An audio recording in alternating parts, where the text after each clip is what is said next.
গণ অভ্যুত্থান পরবর্তী গণতান্ত্রিক বাংলাদেশের যে স্বপ্ন জনগণ দেখে এসেছিল, ত্রয়োদশ জাতীয় সংসদ নির্বাচনের পর সম্ভাব্য বিরোধী দলের নেতাদের সাথে তারেক রহমানের সাক্ষাৎ সেই স্বপ্ন বাস্তবায়নের একটি ধাপ হিসেবেই দেখা হচ্ছে।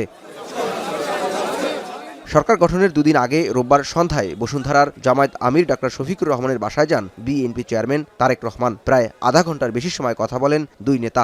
এ সৌজন্য সাক্ষাৎকে ইতিবাচক রাজনীতির ধারা হিসেবে আখ্যায়িত করছে জামায়াতে ইসলামী। দলটির নায়েবে আমির বলেন, সরকারের অংশ নয়, সংসদে শক্ত বিরোধী দল হিসেবে কাজ করবে জামায়াত।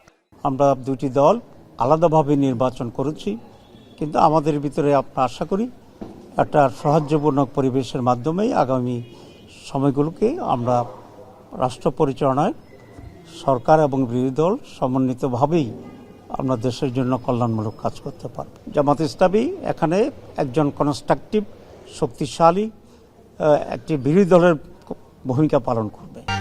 গরমে দাপাদাপি, ঘরের চালের স্থায়ী সমাধান আনোয়ার সিমেন্ট শীট। জামায়াত আমিরের সাথে সাক্ষাৎ শেষে তারেক রহমান যান এনসিপির আহ্বায়ক নাহিদ ইসলামের রমণস্থ বাসায়। এনসিপিও এই সাক্ষাৎকে ব্যাখ্যা করেছেন রাজনৈতিক সংস্কৃতির পরিবর্তন হিসেবে। তারেক রহমান সরকারের সাথে জুলাই গণহত্যার বিচার ও সংস্কার প্রসঙ্গে একসাথে কাজ করার প্রত্যয় ব্যক্ত করার কথা জানায় এনসিপি।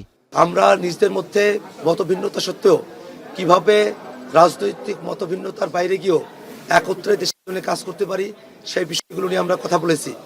বাংলাদেশের সংস্কারের যে প্রশ্ন, সেই প্রশ্নকে কিভাবে সুরাহা করা যায় এবং বিচারের যে প্রশ্ন, সেই বিষয়গুলো নিয়ে আমরা নিজেদের মধ্যে কথা বলেছি।